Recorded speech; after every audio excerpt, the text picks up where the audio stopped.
we'll move on to the next presentation by Dr. Dean Hamer from NIH. Good morning, everyone.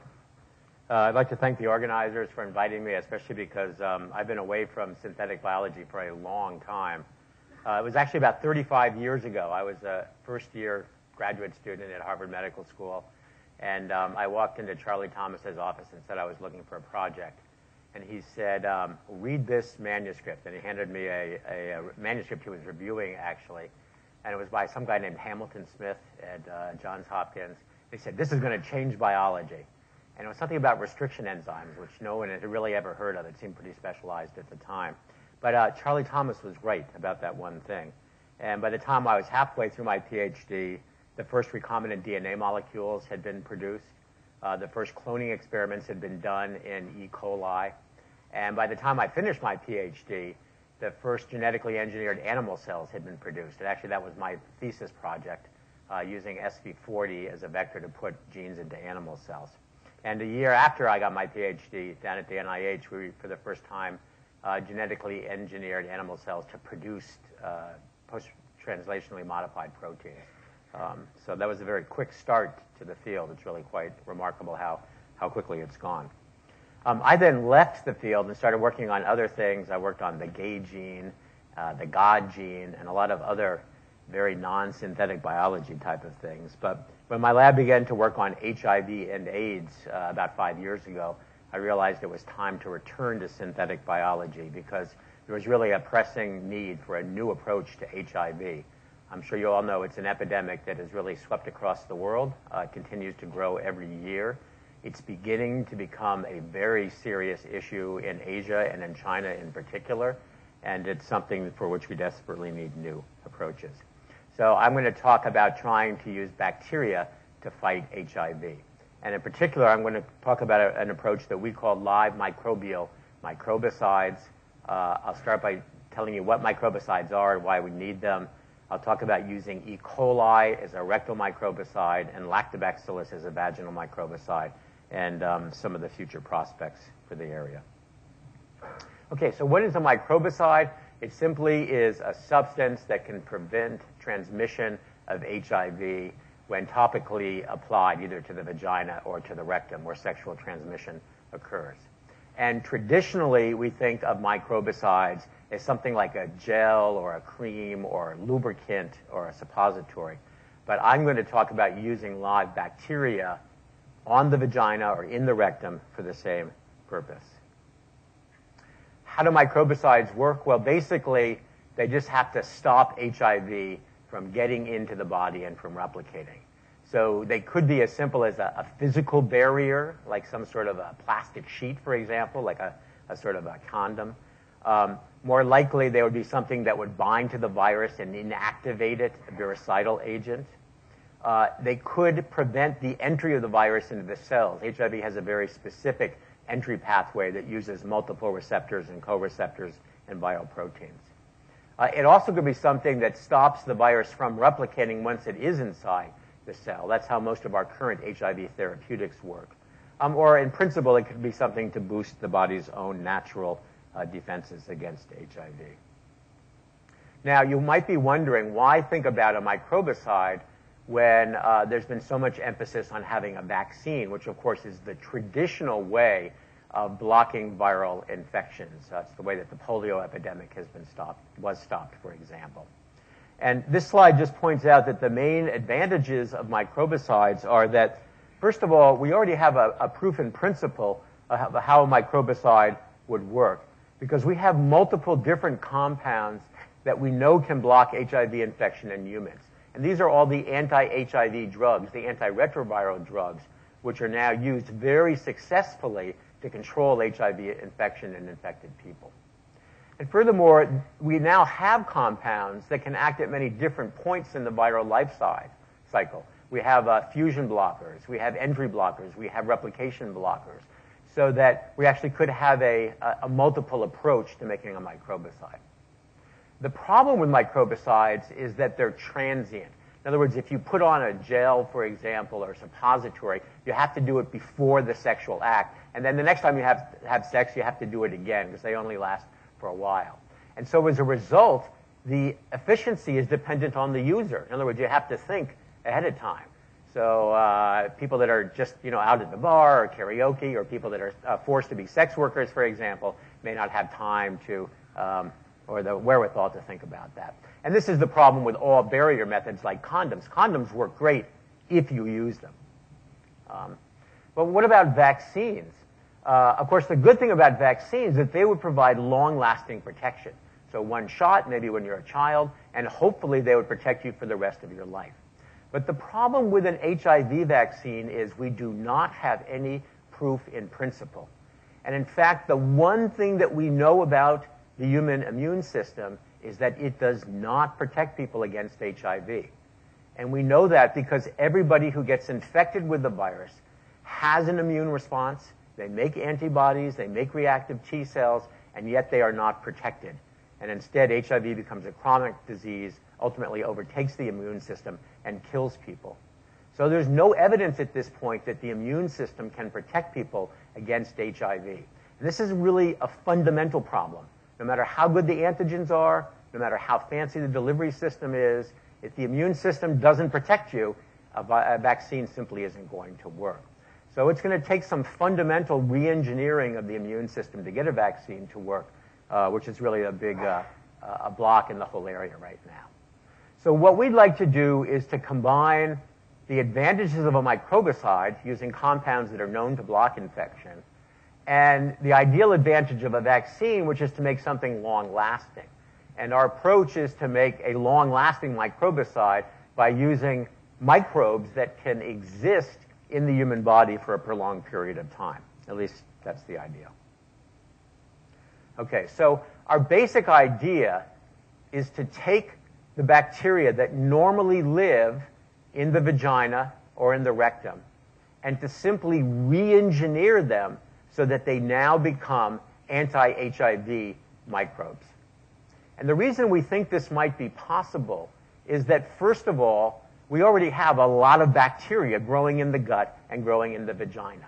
And in fact, as you heard, I think on the first day, the gut has the highest density of microbes of any ecosphere in the world. There's a lot of bugs up in there, and it's the same for the vagina. The second thing is that we already know that a lot of those bugs provide useful antimicrobial functions to human beings. They protect us against various pathogens. And the best evidence of that is that if you make germ-free animals, they have really a lot of problems. They have a lot of opportunistic infections. They also have problems with immune development and so on and so forth. And we know a lot of the bugs are secreting peptides and chemicals and other substances, collicins, for example, that prevent the growth of harmful microbes. Okay, so how would this work? Well, first of all, in terms of the bacteria, we have to get a bacteria that's completely non-pathogenic. It wouldn't be a good idea to give people some bug that made them sick to prevent them against HIV. It has to be non-inflammatory. Very important. Any hint of inflammation is really bad because it increases HIV infection by increasing the concentration of CD4 T cells.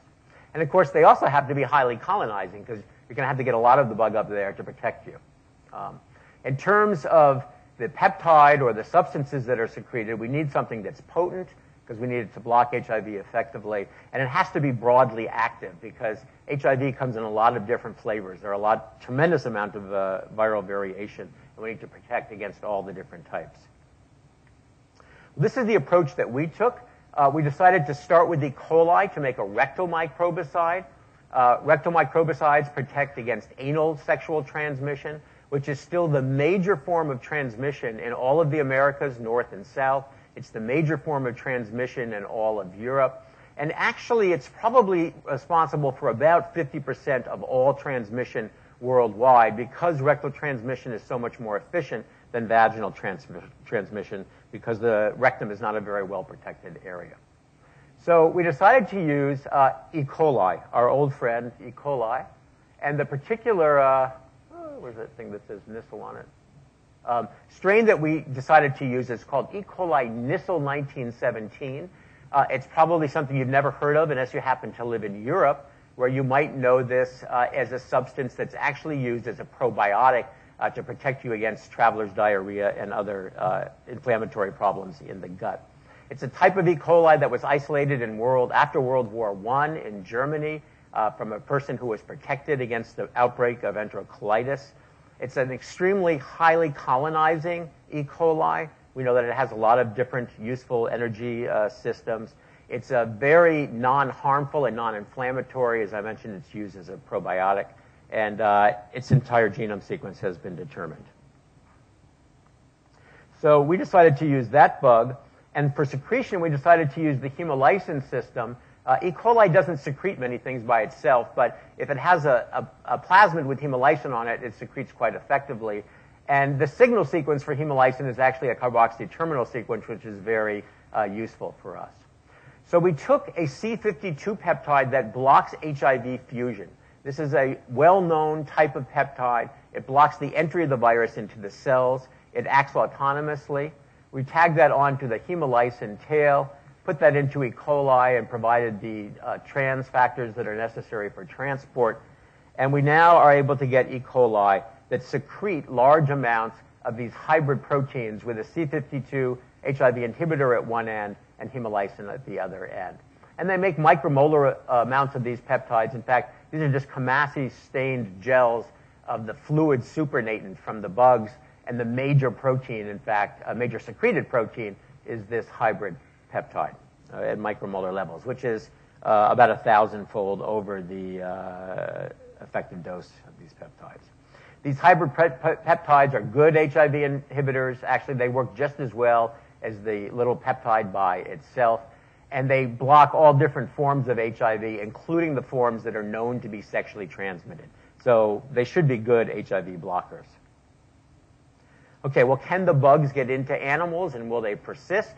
We did a series of colonization experiments, first in mice, and this just shows that you can get good and prolonged colonization of these bugs, although, at least in mice, you really need to add a little bit of antibiotic to clear out the indigenous flora and to select for your own bugs. So at least as an experimental system, that's good, although it's going to have to be improved to be used in humans. And if you look in the gut of these animals, you see that the bacteria heavily occupy the lumen of the gut. They actually live mostly in the mucus, and it seems that Nissl actually induces the formation of mucus, which may be one of the ways that it survives. The bacteria don't really adhere to the surface of the epithelium, and that's actually a good thing, because basically any bacteria that adheres causes inflammation and causes problems. So they just cause the formation of mucus and then grow in that at a high density. And this shows the most important point, which is that the bacteria still secrete the peptide, shown here by immunohistochemistry, and basically secrete it all throughout the lumen of the gut and in a sort of a mass into the mucus in the gut. Okay, so then we moved on to chimpanzees, or to macaques, actually. HIV doesn't infect any small lab animals, so we need to use non-human primates. And basically what we did is to inoculate them with the bacteria and then challenge them with the challenge virus and see if they were protected. One nice thing about this is that if you do get protection, you can then get rid of the bacteria, reinfect the animals as a sort of control to make sure that it was really the bacteria that were protecting them. And this just shows that the bacteria also colonize macaques quite effectively, both with and also to some extent without antibiotics. And they're found throughout the anus and the rectum, and then up throughout the entire colon, all the way really up to the ileal junction, and beyond a bit into the lower part of the upper intestine, up through duodenum, for example. The bacteria don't escape into the lymph nodes or into the interior of the animal at all. And this is our first protection experiment. In our very first experiment, we got 50% protection, but when we added more animals, we're now seeing about roughly 25% of protection in a very limited number of animals, 2 out of 9, as compared to complete infection in the controls. And these protected animals really are thoroughly protected. There's no trace of virus, no antibody. When we take these animals, clear out the protective bacteria and replace them with control bacteria, the animals are fully infectable. So we think that this is really some sort of protection. So we're encouraged, given this is the first experiment, we know that we can make E. coli that make protective peptides. We can colonize animals to a reasonable extent, get some level of expression of the peptide, and we get at least some protection. 25% is not great, but actually, compared to vaccines, it's good, since vaccines, it's rare, if ever, that to actually get sterilizing protection like this. Okay, let me move to the other area where sex occurs, which is the vagina. And the vagina is very different than the rectum in many different ways. Not the least of which is that the rectum is really very susceptible to HIV infection because there's only a single layer of cells that protect the inside of the body from the outside, essentially. But the vagina has this thick layer of keratin. It's almost like a big skin on the vagina that makes it much more efficiently protected. And in fact, it's still a little bit unclear about how HIV ever gets through this. It's probably mostly through actual tears or physical abrasions, which may account for the much greater transmission in individuals that have had venereal disease, for example, of various sorts. The other thing, of course, about the vagina is that it's small. It's a very much of a fixed space, whereas the rectum attaches to the intestine, which is, liters of spaces, essentially.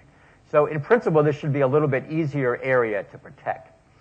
The one thing, though, that's very complicated about the vagina is that, of course, every month through the menstrual cycle, it really vastly changes. And the entire physiology changes. The pH changes by 3 units. The bacterial species change completely. So it's almost like dealing with different organs at different times of the month. And that's one of the complications that has to be considered. The bug that we're using is called Lactobacillus. It's a natural inhabitant of the vagina. It actually contributes to vaginal health. It's used as a probiotic in some periods, helps to keep the pH low, and it's found universally in women all across the world. Right, together with Ocell, which is a small biotech company in California, which is now actually expanding to China and Beijing. They've been developing Lactobacillus as a delivery vector. The complete genome is now known. A plasmid system has been worked out. And then actually there's a good integration system, and you can actually direct integration to specific sites by specific recombination. We have all types of promoters and signal sequences and so on. So for this, we decided to use a different type of protein. It's called cyanovirin. It's a little bacterial protein that blocks HIV by binding to sugar residues on the viral envelope. And the good thing about this protein is it's rock solid. It has an extremely firm secondary structure, which makes it really quite compact and quite stable in a variety of circumstances. So this was engineered into Lactobacillus, and reasonable amounts of proteins are produced, typically around 500 nanomolar or so. And we used a promoter that remains active in all phases of the life cycle. The resulting protein blocks HIV, as expected. And now the question is, can we get it into animals, and will it produce the protein or not? So again, we should turn to the macaque system, which is a reasonable model, actually, for human vaginal experiments. And this just shows one of our earliest colonization experiments where we put the bugs into macaques and found a high level of colonization. But then when menses occurred, all of the bacteria disappear. They're actually replaced by other species that live at a higher pH. But the good news is that as we followed the animals without any further inoculation, our bacteria actually reappeared spontaneously. So clearly what had happened then is that the bacteria were present. They're just present in a small niche. They're outgrown by others. But then they actually regrow out and replace any indigenous fauna as the menstrual cycle proceeds.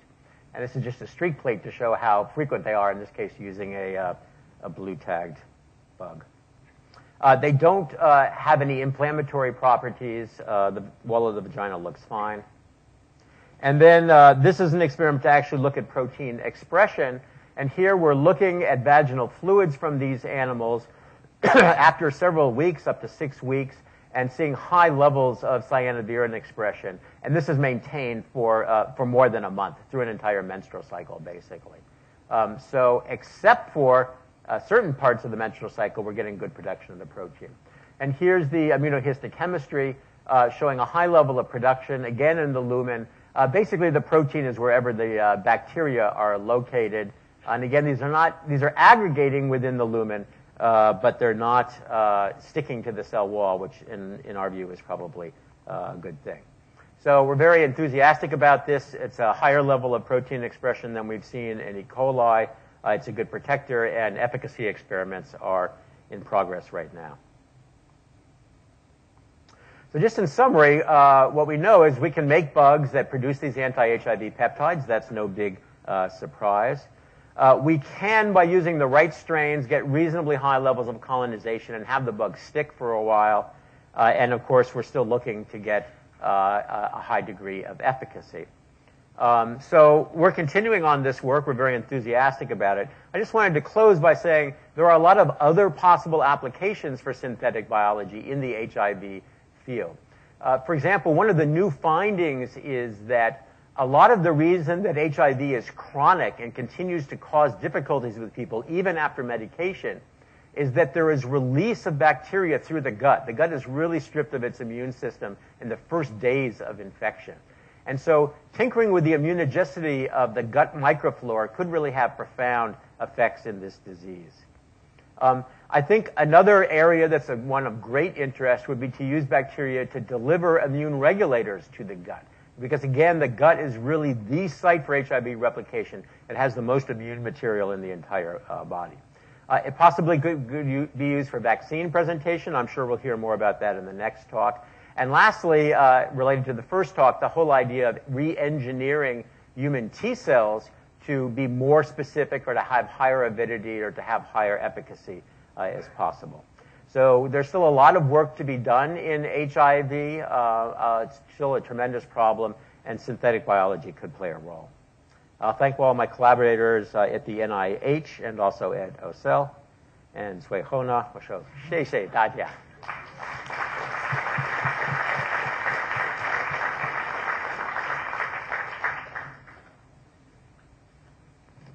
Thank you. Questions? Is there an immune response to the peptide in the? So the question is whether there's an immune response to the peptide, and the answer is no. Because basically the bacteria stay outside, and they're like food, and you do not have an immune response. And we've tested that very carefully. But you can vaccinate people indirectly. Yes, you can vaccinate people indirectly, but then the peptide goes through, seeps through somehow and goes to the immune tissues inside. This does not do that at any high level. The peptide by itself is highly immunogenic. If you inject the peptide into blood, great immune response, especially with the hemolysin tail, because that's very immunogenic. But same thing with the bacteria, and you don't. And we actually, for our purposes, see that as an advantage, because an immune reaction could lead to the elimination of the bacteria. Obviously, if you're doing vaccine presentation with bacteria, which is another whole field, then people use bacteria that actually go through and into the immune system. Some people are even using invasive bacteria like, I don't know, a lot of bacteria like that. Yeah. There's a student. Maybe this question first. It seems likely that maintaining colonization of the bacterium is the Achilles heel of this approach. Yeah. And it seems like there's liable to be a fitness defect and evolution away from producing these peptides and proteins. I'm sure you've thought about this. Do you have any solutions that you'd like to implement? Any thoughts on this?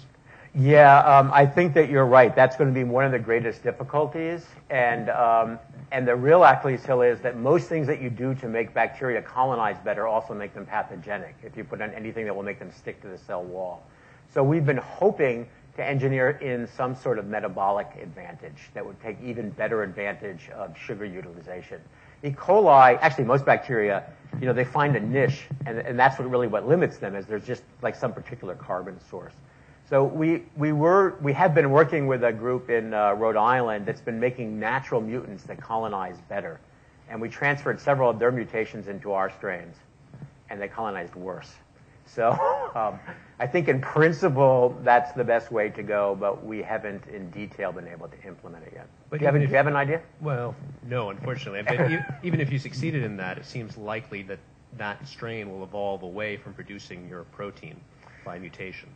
Yeah, That's a problem. So I don't see that this will be something that you can give it once and have it there forever. But I just hope that it's something that you can give less than every day and still have it there long enough. I think that would be the idea, like once a month for the vaginal species, for example. Question here. Thank you for your presentation. And during your presentation, you mentioned that during a certain stage of women menstrual period, there is a period that the bacteria disappeared and got replaced by the other kind of bacteria. So this can be a problem because during such stage, women, if they have sexual intercourse with HIV-infected persons, and it's very likely they're not protected by the bacteria. Yes. And your friend has a question also. I'll follow up. Yes, I just want to comment on this question. Why don't you engineer two kinds of bacteria? One is one like the acidic condition, one replace another, and so that you can get both time protected. I think you have no need for me because that is the correct answer. It was a good question and a very good answer also. Question. And in general, I think that any single bacteria making a single peptide will not be sufficient. We believe that we'll need to make multiple different peptides and possibly with multiple different bacteria. The history of HIV is that no single treatment has ever worked. Even for therapeutics, multiple treatment is absolutely necessary. Okay, so just last question. Well, back to that, one thing is you could combine this with birth control so that there you stop menses. Yes, that would be true. Actually, an interesting. Well, that's not funny. I mean, there are. Yeah, no, it's an extremely good point. For women that want to implement birth control and also want to protect against HIV, that would be the most logical point. But that wasn't my question. So this may be naive. But let me just say, one of the big incentives for using these is that they don't prevent people from having children. Right. And that's been one of the big objections against the consistent use of condoms is if you want to have children, it's a problem. At the risk of being naive, how do you do a clinical trial on this? Right. So it's not a naive question at all. There are going to be regulatory issues with this. We've already been in contact with the FDA. They're not insurmountable. But it will be a live bug, and it will have HIV sequences in it most likely. So there's going to have to be very careful consideration of that. There have now been actually 10 different clinical trials of microbicide. They are done in populations in South Africa, typically on women that have a high degree of sexual activity and that are not well protected and have a high incidence of infection. Then one of the criteria for entry is none.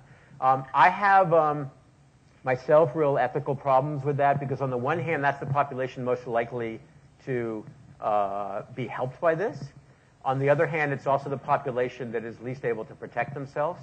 And in the last 10 trials of microbicides, 3 of them, none of them have worked. They've all failed, even though they've been sold as something that's going to work. And 2 of them actually, 3 of them now, 4 of them have had increased HIV infection in the people that were treated with the microbicide. Twice with the Minoxidil 9, which is a detergent which disrupts the vagina. And if any of you have ever used N9, you'll know that that's the case because you get sore from using it. And it was done twice, even after it failed the first time. And then twice with cellulose sulfate, which our lab has shown actually increases HIV infection in vitro. So there are some real important ethical questions about how to do clinical trials of these substances. That's a whole other talk. Great. But there is a and there's a very large supportive, especially of women that are very eager for these to become available. So there's a lot of incentive and a lot of work. Thank you. Thank you.